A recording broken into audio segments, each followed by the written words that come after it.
Hello,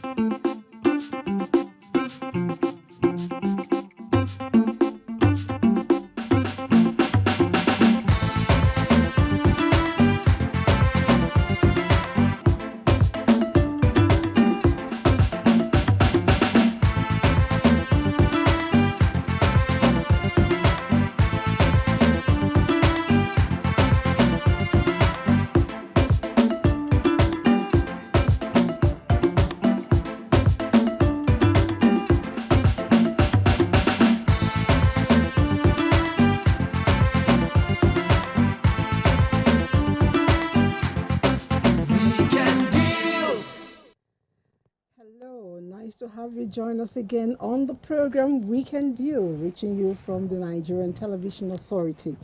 My name is Elizabeth, yes, and at one point or the other, I know that I have had people following me and me leading them. Now, a lot of times, leadership we think is within the confines of certain people. But having known all I have known up until now, I have found out that our leadership is within the purview of all of us.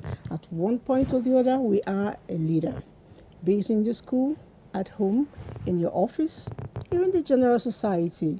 The people who are looking up to you are indirectly or directly your followers, and you're the leaders. In this place, we also know that we have a leader. But talking about that, I'm going to introduce someone to you you pretty well know, and he's been off for a while, but it's good to have him join us back. That's Randy Diako. Randy, yes. Welcome back. Good morning, Nigeria. It's good to be back on this set. Okay, now, Randy, yes? I was wondering, were you ever a class prefect in school? No, I never had that opportunity. Oh, really? Yes, but I lead a department. Okay, okay. So, no, what I'm going to do is, since you didn't have that joy of leading your, colleagues in school, we're all colleagues here, so I'm going to give you the title, chieftaincy title, Senior Class Prefect, here in Weekend Deal Studio. Okay, and also enjoy the marriage between me and you for these 2 hours. 2 hours marriage. After that, who's going to divorce us? Okay. Right. Well, like she said, we will be looking at leadership, and we try so much to answer some questions. We'll be looking at what to look out for in a leader. Leader by example, how does it work? And also, we will be making leaders accountable at the end of the program. All right, we started by telling you that leadership is a purview of all of us. We must ensure that wherever we find ourselves, we are held accountable to our action, especially towards the people who look up to us. Now, what are the challenges? Why is it that some of us find it difficult to succeed as leader? That's our focus for today. That's the thrust. And of course, Francis Ogbe will give us the background. The most critical challenge confronting Nigeria appears to be that of credible leadership. Many scholars have queried why Nigeria seems to find it difficult to address her perennial leadership problems in spite of abundant human and natural resources available at her disposal. We are all leaders. And if we say that the Nigerian problem is a problem of leadership, that means all of us have the same problem. But if we share it, the Nigerian problem is a peculiar problem. From Lagos to Sokoto, down to the east, to the south, all corners of Nigeria, we are all the same people. And if people get the kind of leaders they deserve, you cannot get leaders that are 100% perfect when the followers are not good enough. So if we stop that attitude of the Nigerian problem is the problem of leaders, we will begin to mend this country. One of the challenges confronting leadership is that of corruption, as it fuels bad governance, erodes public confidence, undermines public service delivery, and entrenches square pegs in round holes in leadership positions. It is a major impediment to governance. The man outside on the street is even more corrupt than the one that is inside the office. Because corruption is not just embezzlement of money. When you see careless money or idle money, you embezzle. That's not just corruption. That you know what you are supposed to do and you fail to do it. It's corruption. That you favor somebody over another person when you know you are not supposed to have done that. It's corruption. One of the cornerstones of leadership is integrity. It is about aligning the inner world of your belief, ethics, commitment, values, and desires with actions and behavior in the outer world. Before you get into an office, you might say certain things. You might assume that things are this way or that way. But when you get into that office, and you might claim you can do this or do that, but when you get into that office, you appreciate the challenges there, and you might not be able to deliver. But it's a responsible person makes all effort to deliver. And that's what I look out for. What efforts have you made to deliver? Nigerian youth are in dire need of credible leadership. One of the ways to achieve this critical need is through mentorship, to ensure a pool of opinion leaders who impact on the younger generation.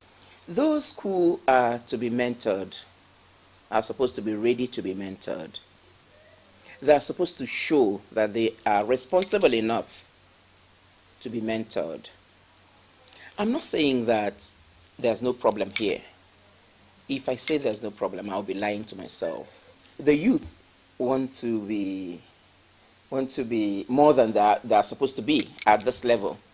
They look at you, oh, this person is riding such and so car. But they fail to understand what you have paid, what you have gone through to get to where you are. So I think it's just an ill wind that is blowing everybody. Leaders are not necessarily those who hold formal leadership positions. On the contrary, all people are potential leaders. We should start taking responsibility to clean up this nation. We should know that we are responsible. We are responsible. It's not somebody somewhere that is called government. Nobody has the name as government. We are all government. Our focus on Weekend Deal today will be on leadership in contemporary Nigeria. Okay, welcome back. Thank you so much, Francis, for that backgrounder. Like you know now, our focus is on leadership. And like I told you in the beginning of the program, that we'll be trying in our little way to find solutions to this. And in the studio with us, we have a leader, of course. And of course, they are often accused by the masses. And it will be good for him to clear himself and then, and also teach us and tell us how it should be. I have in the studio APC chieftain, and he is engineer Dr. Garba Omar. It's good to have you join us. Good morning. Thank you very much. How much of that are, people like you, not you exactly, who are, in leadership positions doing to ensure that we get the youth right when it comes to preparing them for leadership? Yeah, I think our leaders are trying much to do that. I was part of a team that was the custodian of the youths from 2014 to date, which is a major campaign organ in All Progressive Congress, APC. And when you carried along everyone, especially the youth from the grassroots, and try to mentor them in a way that, if you look at the politics today, the issue of political trickery and other things has gone down drastically. I think that's the best thing a leader is supposed to be. It is not all about passing through school, but a moral character, that is another thing. When you talk about mentoring, it has to start from the beginning, from the scratch, that is from the academic cycle. So I think the way I'm looking at it is by display of leadership quality, that you can mentor without even giving a word. And our leaders are really trying in that aspect. That's what I can see. Okay, that sounds technical to me. Yeah. Let's be practical. How did you get to where you are now? I want to know the process from the very start. Yes, I started politics way back from 2003. Okay. 2003. 2003. And what 80 years. attracted me to politics most is when the President Muhammadu Buhari joined politics. And everyone then was clamoring for a better Nigeria. And it is part of my belief that he is the best person that will come and restructure the whole system of the country. So I became a full-time politician, though I was in civil service to some certain level before I resigned from my this thing. I work in an industry, in an aluminum industry, rose to the rank of an MD in the industry. But now I'm a full-time politician. Okay. And when you start from the scratch, to attain a certain level, which I am thinking most likely 2023, I will be among the people that will even contest. So you see, when we started from giving a support and pushing up, making a defense to the extent that you also want to participate, it's like you have achieved the some certain level in it. So that was how I started, and I have learned a lot from the leadership qualities of so many people, especially Mr. President, some of the party leaders, the executives, the legislative, and whatsoever. You know, as you are going, you are learning. Calling one's attention to remedy a problem, it is entirely different from outcry or complaint. So there are two things entirely different. In fact, our character, how I can say, mostly our behavior is when we see things, we don't call for attention to restructure it. We just resolve to complain that it is not done right. So I think whenever there is anything that is not done right, before you complain, you're supposed to call an attention to it, not just to resolve into complaining all the time. So that is why you see the complaint is almost everywhere. People don't give room for correction, they only complain, and they don't do it some do it in the right manner, some didn't do it in the right manner. If you look at it, there are a lot of issues now happening in the country. When you bring in certain number of people or certain people into the system, you have to accommodate the good, the bad, and the ugly, especially in politics. If you look at what is happening today with the crisis in the APC, it is very, very unfortunate. Okay. You've tried to, tell us some solutions to some of the challenges, of course, but is there a structure, political structure, or maybe a political party structure to educate people that this is the way to go? Because, you see, I was discussing with a friend, and talking about this leadership, the challenges, that we have in leadership.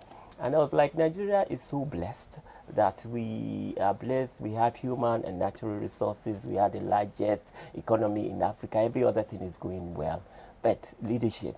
So it's important. I don't know where there's a structure. You see, leadership and complaint, there are two things you can never separate them. They always go together. And when you talk about a particular organ to maybe enlight or to sensitize people on that, it has nothing to do with a particular political party. Because when you said leadership, you are talking entirely about the general town, the nation entirely. But when it comes to the issue of a particular group or a particular party, I think there is already a structure on ground in every party on how to guide this thing. We have the constitution, we have the other things, but it's only that at times most of the people behave contrary to what they have in the constitution. Some people join the community or you join the organization or anything without even knowing the constitution and background. In choosing a leader, it is imperative we understand what we are looking out for. We will be discussing this, but let's quickly join Thelma or Baze, get to find out what should we be looking out for in choosing a leader. More than ever before, real-life experiences may be the attestations that we yearn for. Sometimes definitions do not quite cut it. So what does? People are born, then they start early to start discovering their natural talents and their giftings. In this, that they begin to, this was, I'm going to play in the medical profession, I'm going to play in judiciary, I'm going to play in fashion, I'm going to play in media, I'm going to play in these particular areas. Now, from there, they move to the era of personal development. And that's when they now begin to develop certain kinds of, first, the skill sets, the attitude, all of the leadership skills and all of that, the competencies required. And then they move to mastery. It is the level of self-mastery that leadership happens.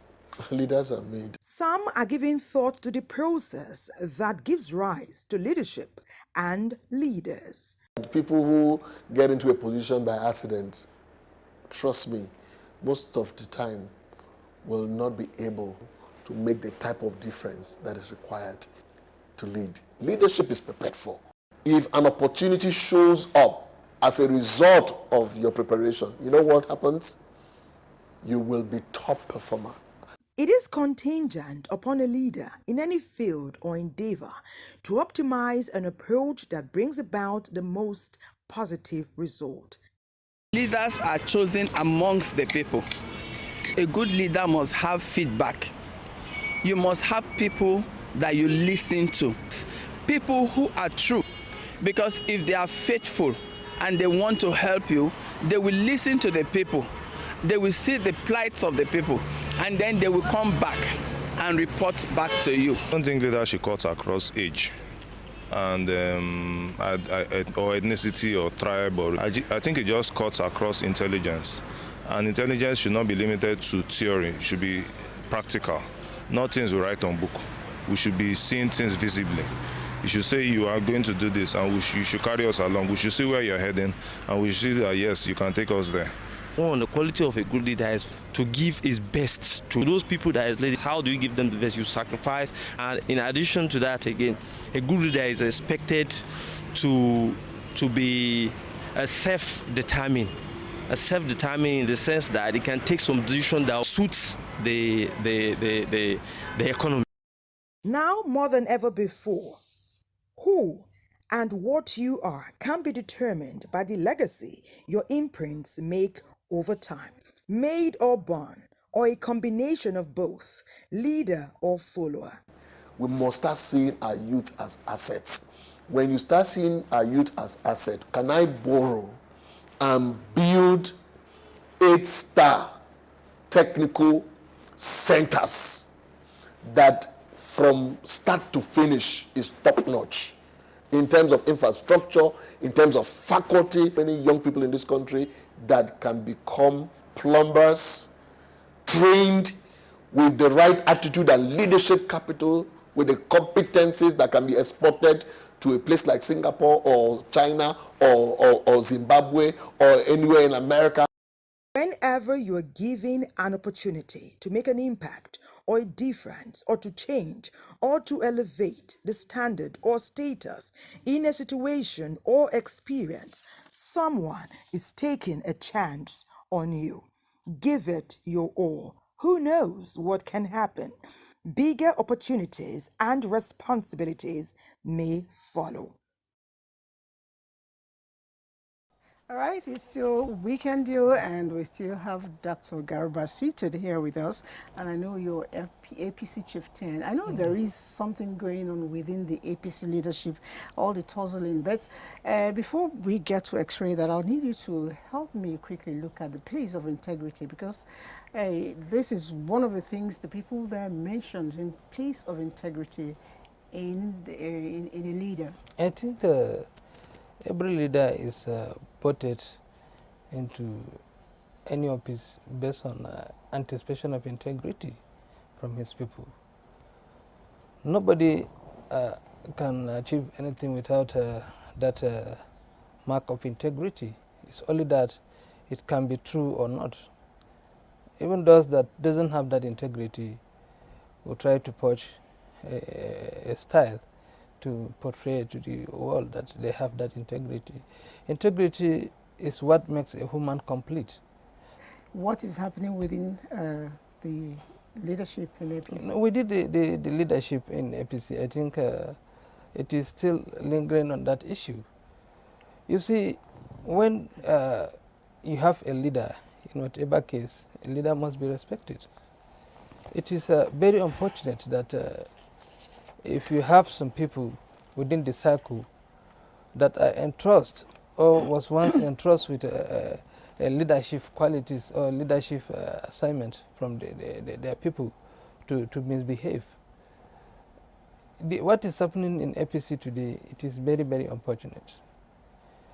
It is unfortunate in the sense that some people will come out after benefiting from the same party to start calling the leadership names. Your leader remain to be your leader, and whether you like it or not, you must respect him. The issue of anybody coming out to accuse the leadership of APC, I think it is not the right thing to do.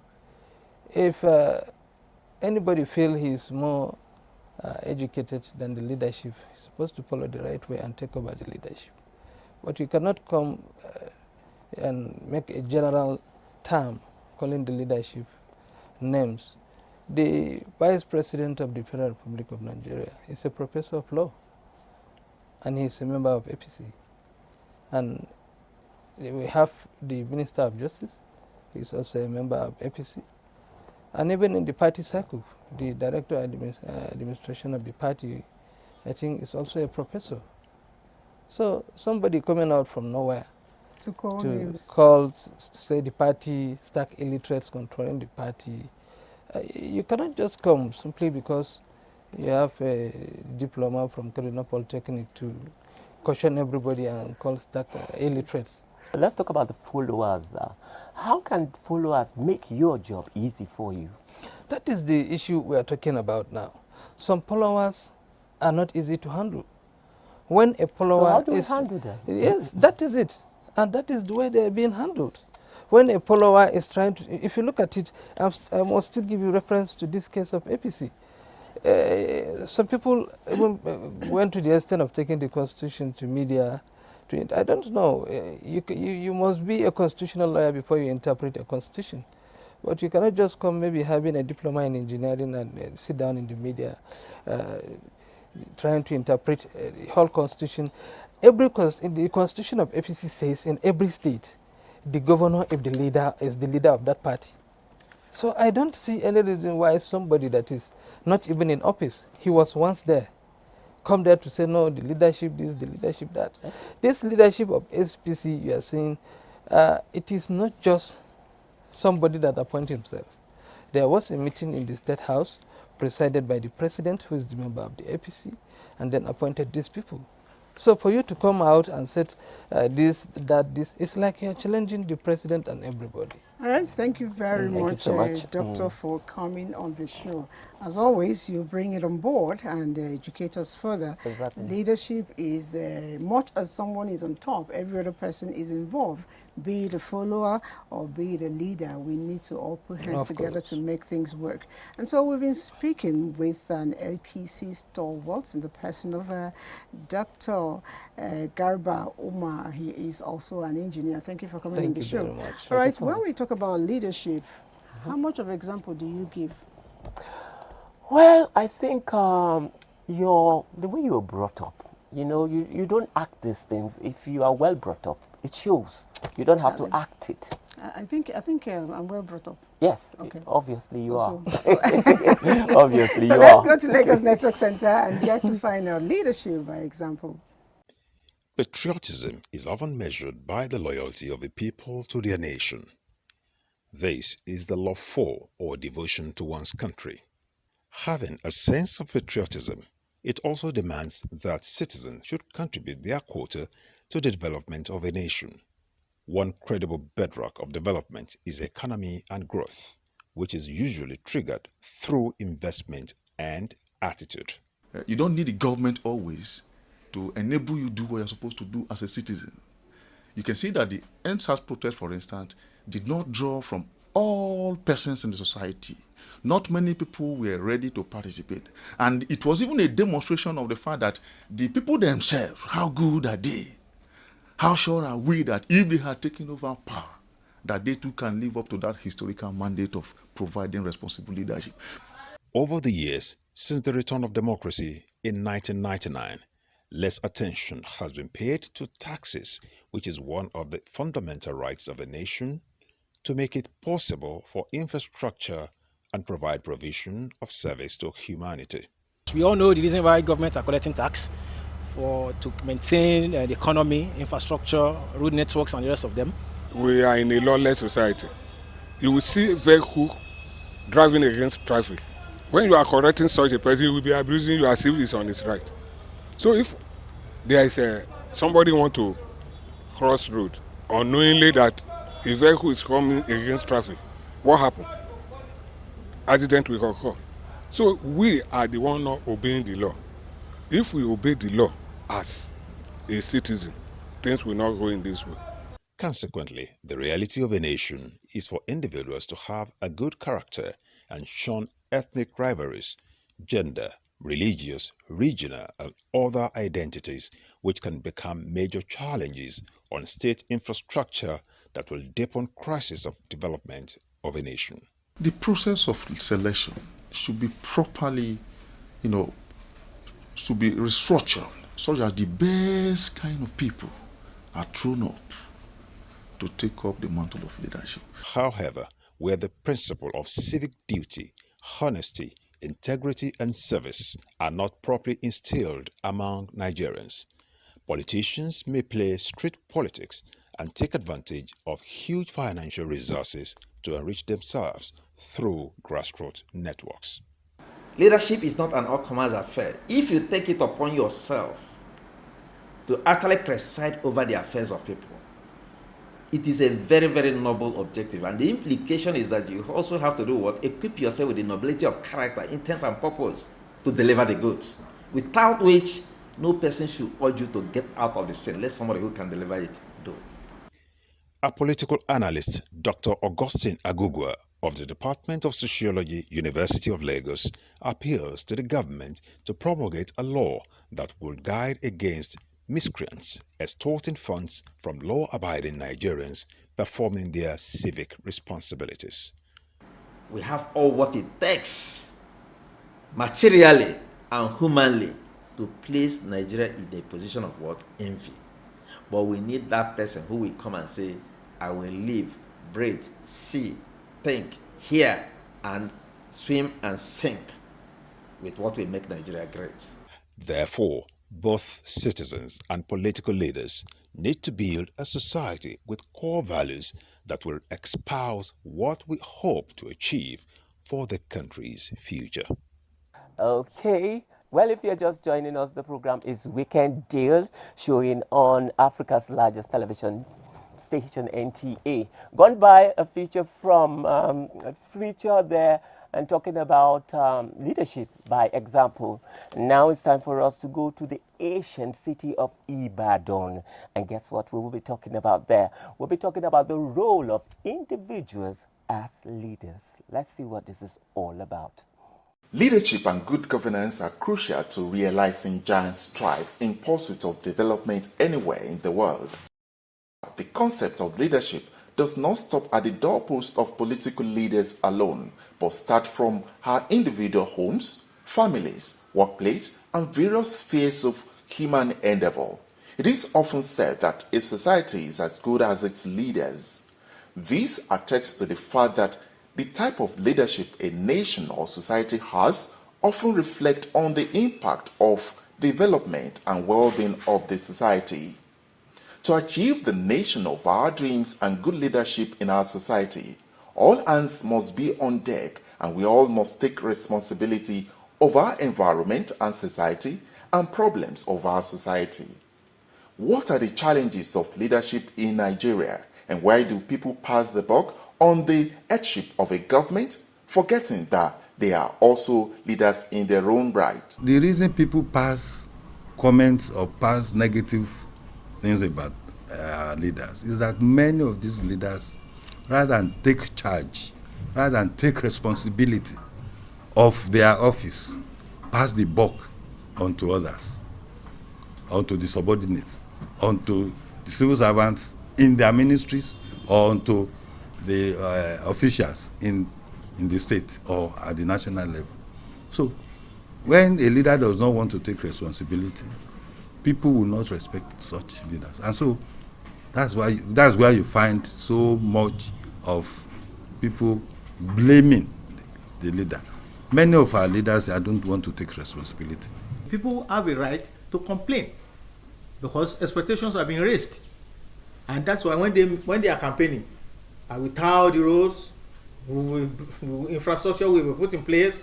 We will give jobless people something allowance, and you don't have access to the liability and assets of the government, local government level, state, federal. So I pray that candidates will be exposed to the huge assignment before them.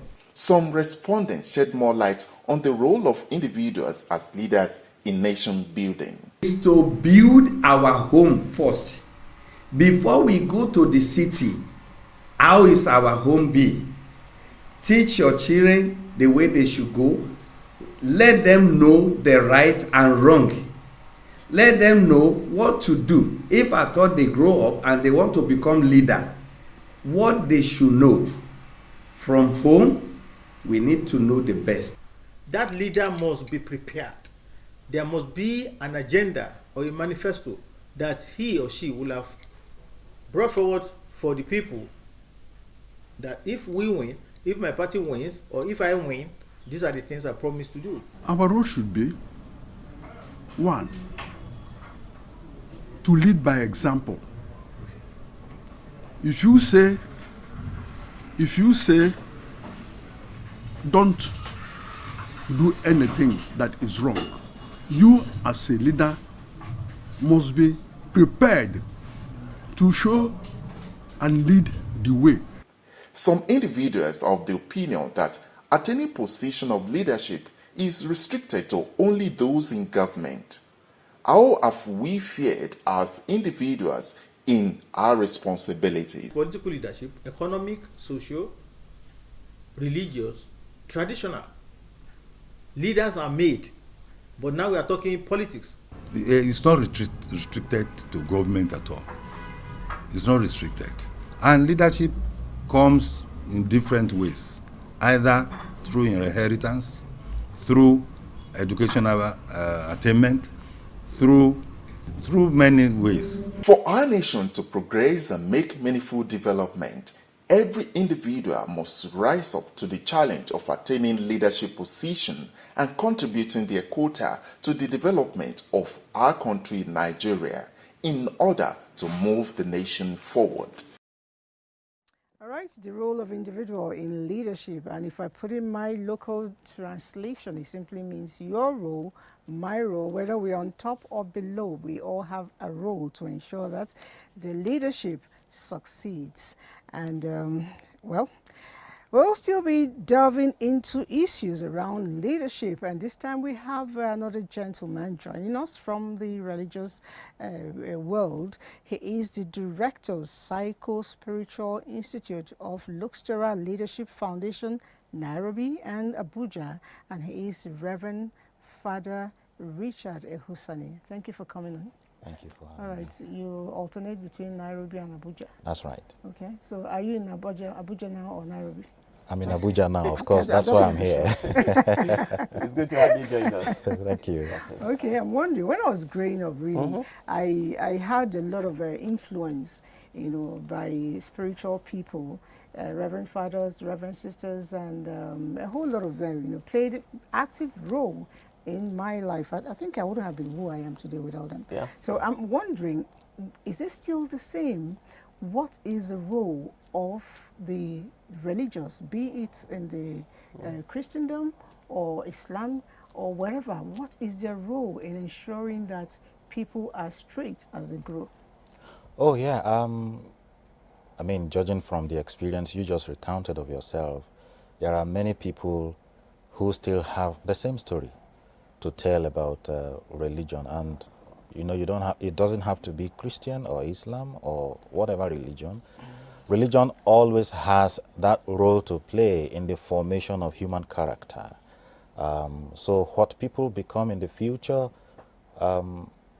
whether good or bad, there will always be a reference to the role that religion has played in the life of a person. But then, of course, you would also know that, especially for yourself who has had a connection with some religious persons, you would know that it's not just enough to have a religious model, you also have to make an effort. I know that, like you said, all of us have to sit up, whatever your denomination or belief is. I know that it's all one God, and that same God has told us that woe betide us if we lead the followers astray. Right. The punishment is more like double. I hope I'm sounding like a preacher, right? Yes. Oh, Am yeah. I trying? That's okay, good. so I'll land with my point right away. All right, so now we go to churches. Back in the days, we go there. When we come back, we are humbled, we are sober because of the preachings we get, be it in the church, be it in the mosque, be it even in the traditional, synagogues and all of that. But now we go there, we have funky pastors, funky imams, funky, all manner of things telling us, hello, you got to believe, you got to do this. If you know you have to give your life to this, and all that, God is not a poor God. God is going to, we're preaching prosperity. What happened to touching the inner man? This is a very good question, and this is what I have always reflected on as a person. The world looks at Nigeria as a religious country, but the same world considers Nigeria as the most corrupt.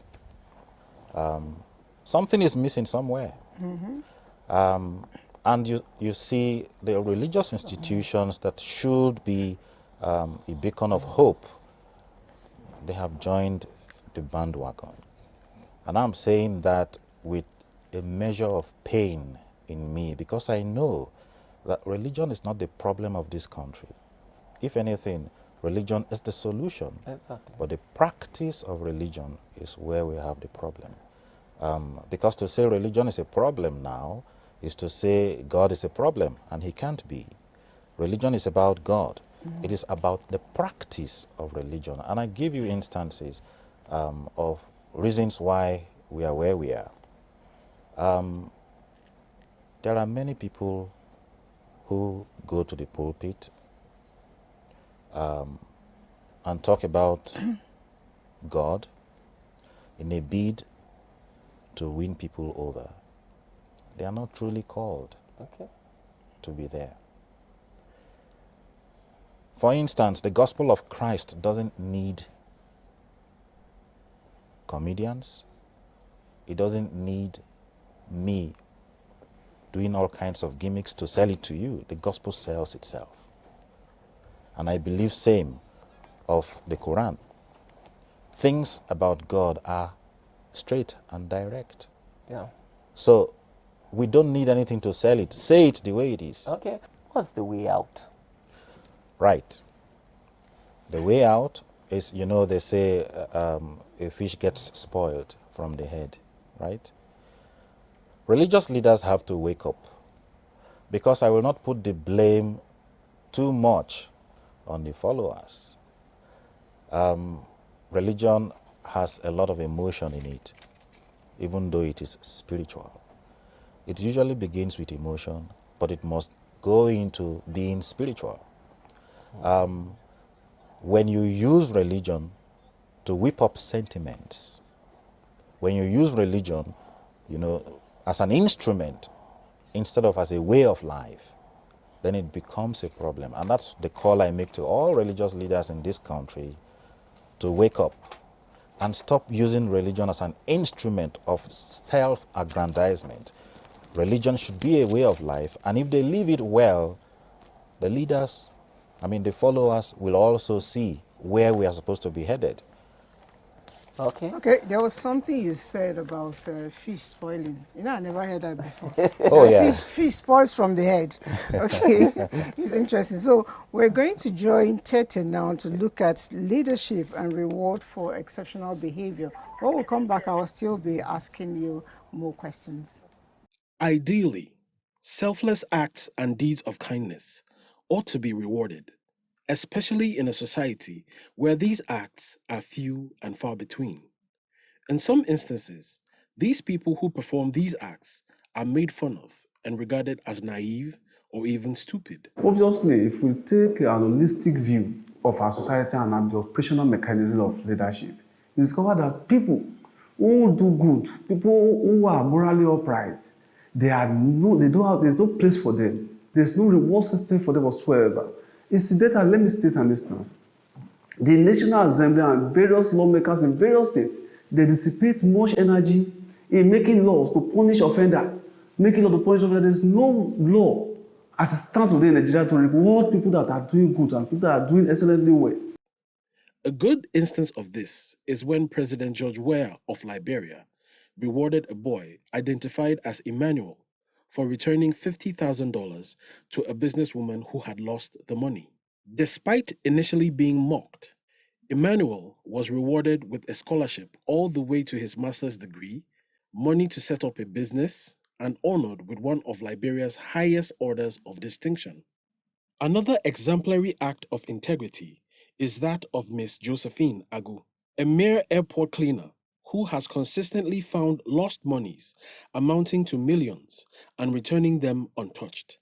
Even though her acts were initially ignored and she continued to live a life of penury, to the point where she openly lamented, "I would have been an ambassador talking to the youth about the importance of honesty, but today nobody remembers me." Eventually, though, her astounding deeds soon attracted individuals, organizations, and even a presidential commendation. But for the fact that this woman almost went unnoticed, if not for a fortunate twist of fate, it is rather discouraging and begs the question, why aren't more of these deeds publicly commended? And what example is being set for our future leaders? It's a discouragement for people who have intention to do good. Let me tell you something. The lady, for instance, by now, the system should have encouraged look for a place to put her. The system should have, if to even name an airline in her name, the system should have looked for a way to even name an auditorium or a walkway in the airport in this person's name. There is no way we can get good leadership when this entire society is filled with people that are not doing good. When you don't reward people that are doing good, there's no way that people can also take that step. So if you want good leadership, if you want a morally upright leadership in the future, there is need to reward good. There is need for us to come up with legislation at our various legislative houses. This legislation should be a kind of legislation that will give reward to people that do good, that give reward to people that are morally upright, that give reward to people that are truly patriotic to the cause of this nation. It is only in that way that we'll be able to build a structure that can give formidable leadership in the future. There is no better incentive than public acknowledgement and honor for good deeds. And the sooner this becomes a norm, the sooner these acts of integrity become a habit. Beautiful from Tete, and we still have in the studio the Director Psycho Spiritual Institute of Luxtere Leadership Foundation here in Abuja and as well as in Nairobi, Reverend Father Richard Ehusani. How do we begin to reward those very exceptional people in our religious environments, like someone who picked money at the airport that was mentioned? That lady will want to do more. If I have someone in the mosque who consistently takes care of people's shoes by the door to avoid them, getting lost, do I get to reward that person in whatever form? When it comes to religion, the approach is different. Okay. If you do a good deed, you are doing it because you are convinced that this is good. But what about recognition? Recognition is from God. That's why I said there's a different approach. So why do I still have people collecting, probably in your own environment, knighthood, who are all big men, professors, doctors? I don't see that cleaner collecting knighthood. Knighthood is not a reward. So please get that clear. Knighthood is an association of Catholics who come together and they have their own criteria of seeking membership. So it is not the church who, nominates people for knighthood. Okay. It is the knights themselves who select their members based on their constitution. The point I really want to make is, for the Christians, we don't believe that rewarding people for doing good is right because they should do good. Okay. Jesus says that they have received their reward already if they do that in order to be rewarded. Okay. So you do what is good because you should be convinced that that is what God wants you to do. A simple advice to our leaders in Nigeria is to try and grow in what I call emotional intelligence, which I see is lacking in many of our leaders in Nigeria. And when I say emotional intelligence, that's about understanding yourself and understanding the other person, understanding why you act the way you act, and understanding why that person acts the way he acts. When you have that, communication is not a problem because you know communication is not about just dishing out words. It's about dishing out the right words. Okay. And you can't give out the right words if you are not emotionally aware of the impact of the words that you use. I smell control. Yes. You know, I We smell him appreciate your saying, thoughts. if you're a leader, you must be in control. Thank you so much. You just brought it for us, and we've been speaking with the Director Psycho Spiritual Institute of Luxtera Leadership Foundation, Nairobi and Abuja, in the person of Reverend Father Richard Ehusani. Thank you for coming on the show.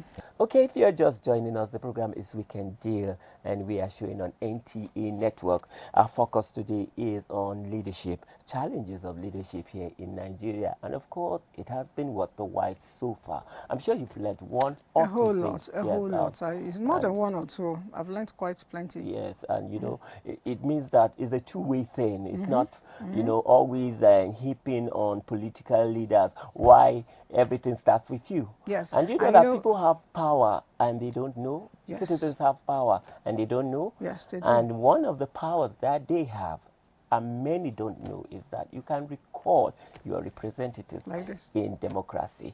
And that, incidentally, is the next report we have next. Recall of elected representatives is a procedure that allows citizens to remove and replace a public official before the official's term of office ends. What really does this provision of the Constitution entails? It is a 2 or 3-step procedure, which is governed by Section 69 of the Constitution.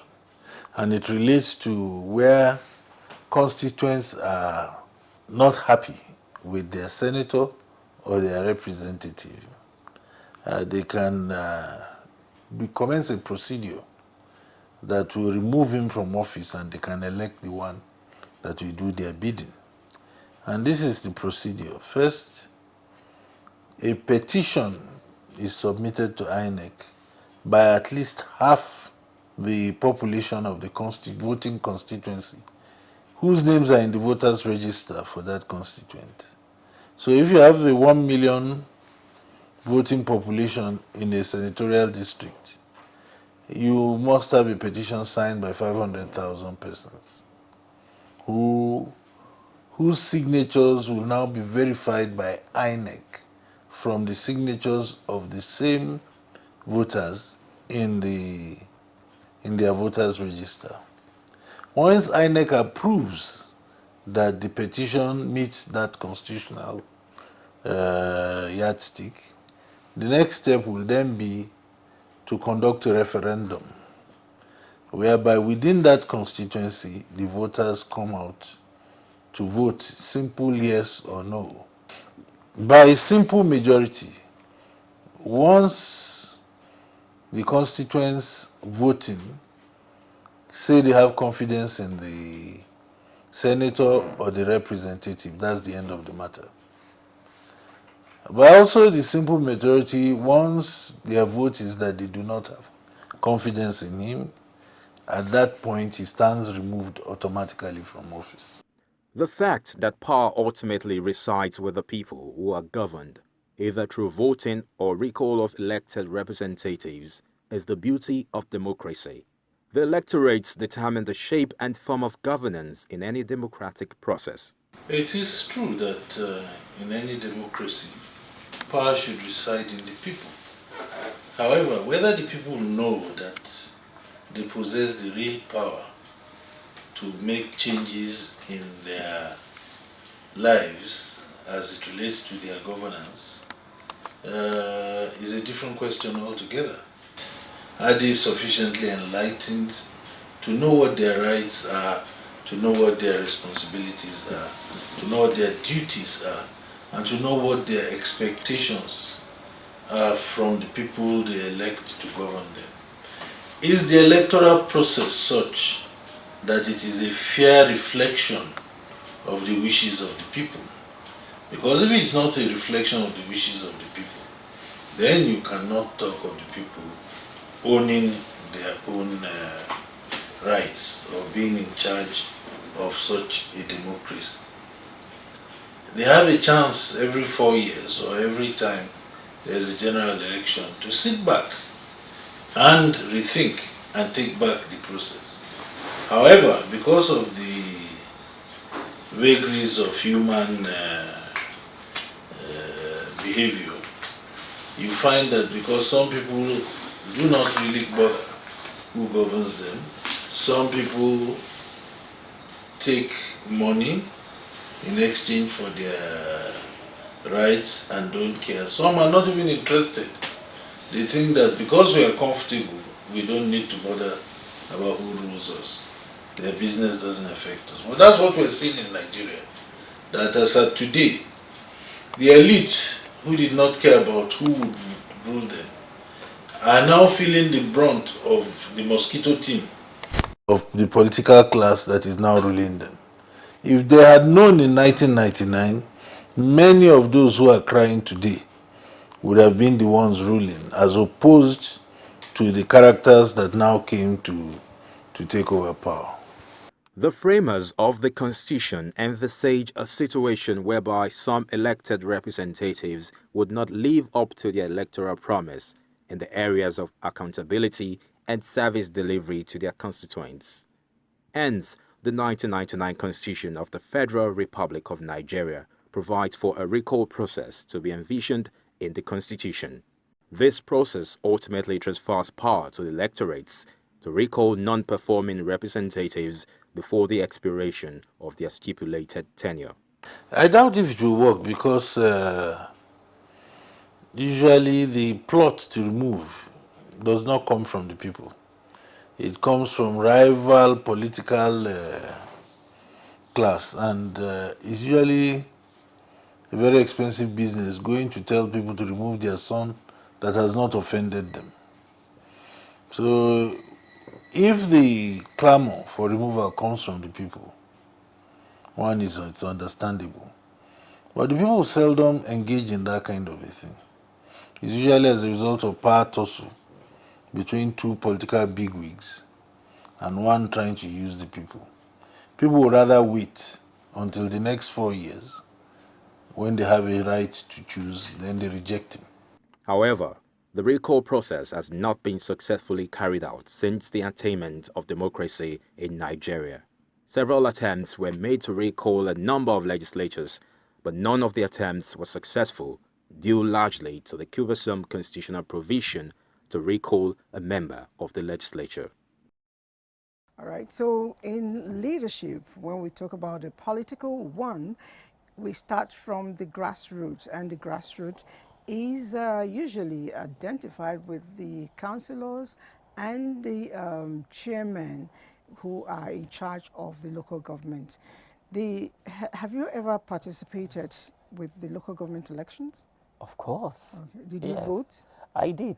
Okay, I've incidentally not been able to do local government elections, but I've done the other ones. But I know that the impact they make is enormous. Yeah. So we're moving to Abuja to get to find out the impact of a local government on the people. The critical and major challenge confronting Nigeria and other developing countries of the world is leadership. Meanwhile, the desire of Nigerians to get the right leadership to propel good governance remains daunting in the real sense of it. It is a common knowledge that local government is the closest to the people, the purpose of which is to provide good governance and bring development to the people at the grassroots. As good as this appears, it is mind-boggling that in spite of Nigeria's vast human and natural resources, quality leadership remains a fluke. Why is this so? In the past, local government used to be the order of the day, and they have been performing well. But today, the state government are taking over the responsibility of the local government. The state governments have literally muscled the local government. Left to me, I would prefer us to have federal and local government. Because in the first instance, the local government is expected, and the Constitution guarantees it, to be a different tier of government from the state. And the state is expected to be different from the federal. But the way we have it, the local governments are not free. The people there are nominated by the governors, by the state governors. And because of that, they are subject to the whims and caprices of these governors. Observations have shown that many Nigerians do not imbibe the culture of holding leaders accountable, especially at the local government level. This might not be unconnected with the process of selecting leaders, which many regard as faulty. As at today, local governments are not autonomous.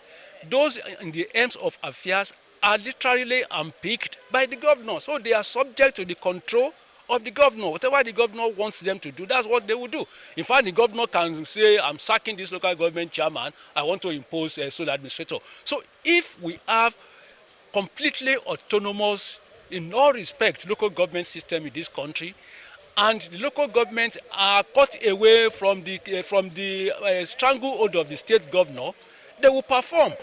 They should have some money to themselves to even spend.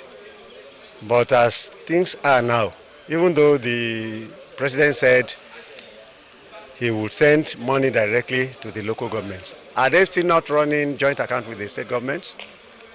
Until they are fully autonomous, we cannot expect much from them. The performances is just a little bit low, very low. Look at our area. Look at the roads. So it's uncalled for. It's uncalled for. But I don't know what is happening. It is you, the pressman, that is our helper. So if you can even, like me now, I don't have any means to go and meet them. In order to make leaders accountable in the local government and community levels, selection process must be people-oriented and participatory from nomination stage to election proper. Besides, leaders must be fair, just, honest, selfless, and above all, educated. The people must also strive to always present the best among them for election into public office. It is then they can be accountable and be held accountable by the people. Okay, good one. And incidentally, that's where we wrap up for today. No time. Join us again tomorrow, bright and early. Yes. And continue to be a good leader. Okay. Class monitor, I'm bowing out. No, I'm sad because this marriage, 2 hours marriage has ended. See you.